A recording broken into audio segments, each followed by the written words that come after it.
الحمد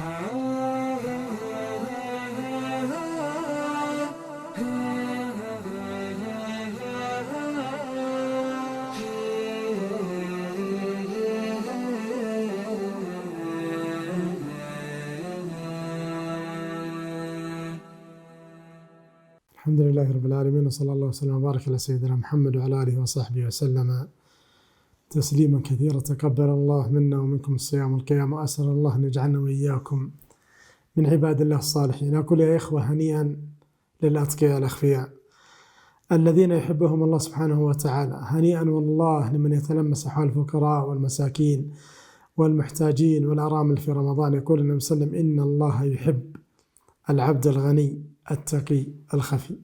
هنيئا والله لمن يتلمس أحوال الفقراء فيتصدق عليهم ويدخل السرور عليهم.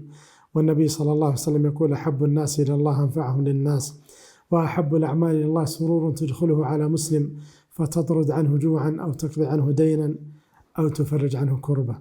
الأتقياء الأخفياء أهل الصدقات وأصحاب الزكوات عندما يسمعون قول الله سبحانه وتعالى: ويطعمون الطعام على حبه مسكينا ويتيما وأسيرا إنما نطعمكم لوجه الله لا نريد منكم جزاء ولا شكورا، ترى أعينهم تفيض من الدمع لأنهم يعلمون بأن ما عند الله خير، لأنهم يعلمون بأن من يقرض الله قرضا حسنا يضاعفه له.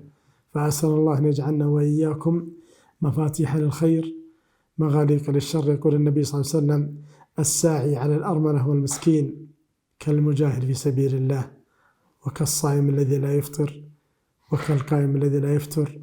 أسأل الله أن يوفقنا وإياكم لطاعته ويتقبل منا ومنكم الصيام والقيام.